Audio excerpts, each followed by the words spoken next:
What's up guys, welcome to Blake's Garage. So first thing I wanted to say is that I finally got an Instagram, so you can follow me at Blake's Garage. My goal for this month is to get at least 1,000 Instagram followers, so that would be really cool. I'm gonna work on the rear section suspension on the E30. This is probably gonna be a multiple part video. Most likely I'm gonna start out here with the removal of the rear subframe. From there I'll go on to the different mods to reinforce and beef up the rear end on E30. So these are all the different things I'm gonna be covering in this installation. Rear camber toe arm correction kit, tie down eyes, rear sway bar trailing arm reinforcement, steel braided brake lines, CA tuned polyurethane bushings for the rear subframe, rear trailing arm bushings, H&R springs, rear sway bar, new axles. I wanted to get the car pretty high off the ground, so jacked up the back, got jack stands under there, extra ones just in case, and then I got the front little blocks that I like to use. It looks like the first thing I'm gonna have to do is remove the exhaust. Now, when I bought this car, they had replaced the muffler, or at least the muffler bracket, and then also I gotta undo it right up here from the catalytic converter. It's just hanging on this mount. Kind of pull that off, wiggle this exhaust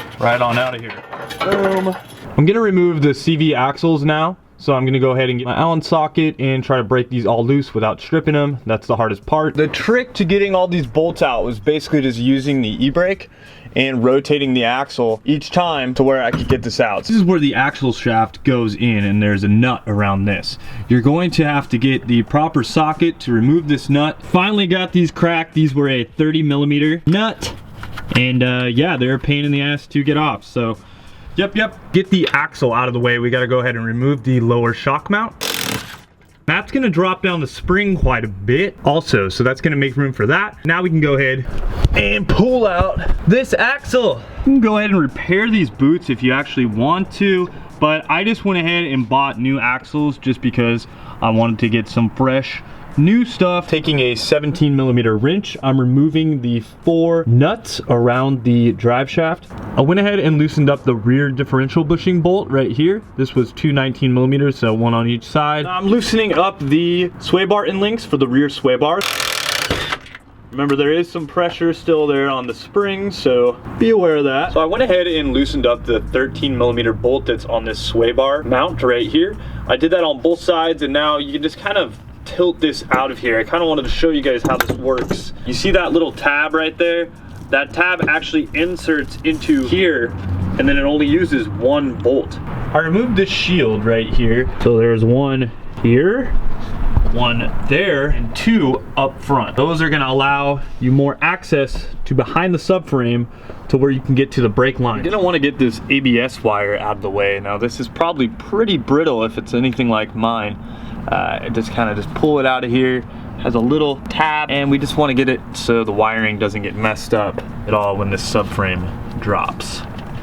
Let's pull it out, and it has a couple clips. We'll go ahead and remove the Allen bolt right there and get this ABS sensor out of the way. So we got the 5 bolts that hold the rear differential into the car out. So there are 2 on the bottom of the subframe mount, 2 on the top of the subframe mount, and then that rear mount that mounts to the frame of a car. Let's have it on the jack, just kind of bouncing.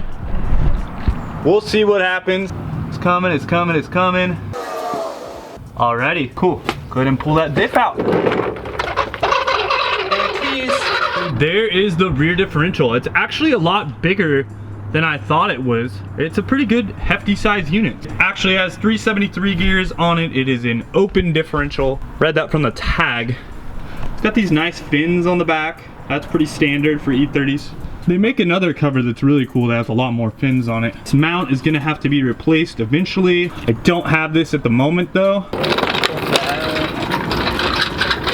I'm to the point where I want to remove the e-brake cable. So I'm gonna go ahead and remove the brake caliper right here. You have 2 17mm bolts on the back of the brake caliper. I'm gonna go ahead and remove those. After removing those bolts, you can go ahead and just take the caliper. I like to just kind of set it on top of the control arm. Using a number 5 Allen, I'm gonna go ahead and remove this little Allen screw. That way I can take off this brake rotor. I have to remove my little hub-centric ring for my wheels, and once I do that, then I can get this off. Went ahead and banged on this, and it feels like it's grabbing pretty tight on the e-brake, but there it goes. Actually see this e-brake has had a bit of wearing in there. It's got a nice little groove, so Don't think that that's factory groove or anything like that. That's just wear. Pads on this, pretty low, but I mean, looks like they still work. One of these days, I'm gonna do a brake upgrade. That'll come after I do the coilovers and springs and stuff like that. I'm gonna go ahead and remove the coil spring. Now that this is completely loose, it's not really under any compression, so I can basically just kind of squeeze it, push it down a little bit, and pop it right out of there. How to remove the parking brake. You got these springs. So first thing you're gonna do is grab a pair of channel locks. Now you can just grab the spring, clamp on it, squeeze, and then pull this little tab off, okay?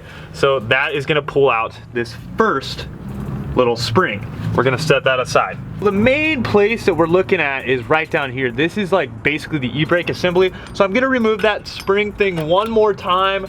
We got that on the bottom here of this drum. Go ahead and remove that bottom one as well. And we'll just take it out of there real quick. Twist a little bit. And this should pop right out. It's kind of barbed on one end, right? So it clocks in, twists, keys into that little slot. When it goes in there, turns, you turn it 90 degrees, bam, that little thing pops right out. We're gonna do that one more time to this other side here. Again, I'll just take my 5mm, I'll push it in pretty hard, give it a slight little 90-degree twist. You can kind of see what you're doing if you really look closely. But basically, you'll just be able to feel it get loose. When you start to feel it come out, then you know, obviously you've done it the right way. Now that one kind of twisted on me, so I may have to beat that back with a hammer a little bit, because that may, no, it'll work fine. It'll work all good. So we got that other brake shoe off. Okay, now this is the part that's not really explained very well, and this is what we'll go over now. What we're gonna do is we're gonna go ahead and slide this piece out, okay? This slides out. You can see this is keyed, right? You have two little notches right here, and it's on this pin. So we're pulling that back. As we pull that back, we can take this little piece off, set that aside, that's gonna go back on there. Now, you can pull this out of there, and then what we have left is one little pin. You see the pin right here? Go ahead and take a screwdriver or something. We'll push it out the one way, because it's liking that way. Bam. Now, we can go ahead and pull this off. And now all you gotta do is actually just pull that e-brake cable out. You guys see that? That little guy? It's gonna pull right out of the back right here, and now your e-brake cable is out. This is the main piece right here. So you're actually gonna see, you know, it slides in here, this slides, it's keyed like that, and this slides back. And then this is the pin that goes on to the factory e-brake cable, so that would go right there. Perfect, cool. Hope that helps some guys out. And I'm all done with it. I just kind of like to lay it out. It was kind of just chilling like this. These springs would go back into those little slots right there, and then this piece would just chill. I just kind of put this back, and then you have the adjustment up at the top. That's to tighten or loosen the e-brake adjustment. I'm gonna use a 22mm socket and try to break loose your subframe. Yeah. That's good stuff. Remove these two Allen bolts. These hold in the little retainment plate. These are a number 6 Allen. You'll just unbolt them and take them on out of there. And repeat this process on the other side. Now you can see I got that little piece loose. I'll go ahead and take this off now. This is the subframe brace that we're taking off right there. And then this plate just smashes in between here, reinforcing it. So I'm gonna go ahead and just put my screws back and everything like I've been doing. That way I don't lose anything. Now, I still have the bolts underneath here, but that's basically all it's resting on. I need to remove the brake lines right there from the trailing arm. If I remove those on each side, then I will be able to disattach the rear subframe and drop it out of the car. On the brake lines, just make sure to use a brake line wrench, 11mm on the one side, and crack it loose. Make sure to have a pan underneath so you can let it drip and just catch all that excess brake fluid. All right, now that you have the brake lines connected, pretty much everything should be out of the way. You're gonna wanna double check Make sure you don't have any wires hanging up. Make sure you don't have any cables still connected. And once you do that, you can go ahead and just take these last two little bolts out. I am supporting the subframe by the jack underneath the subframe, so I got that one out right there. We'll get this one on this side. You need to remove the drive shaft, however, it will come apart in a separate piece, but the clocking of it, I think, is definitely gonna matter because of the balancing. So I'm taking it out like this. You can see there's that weight on the end right there. That's gotta line up in the same spot or else you're gonna be having some vibrations. Yay.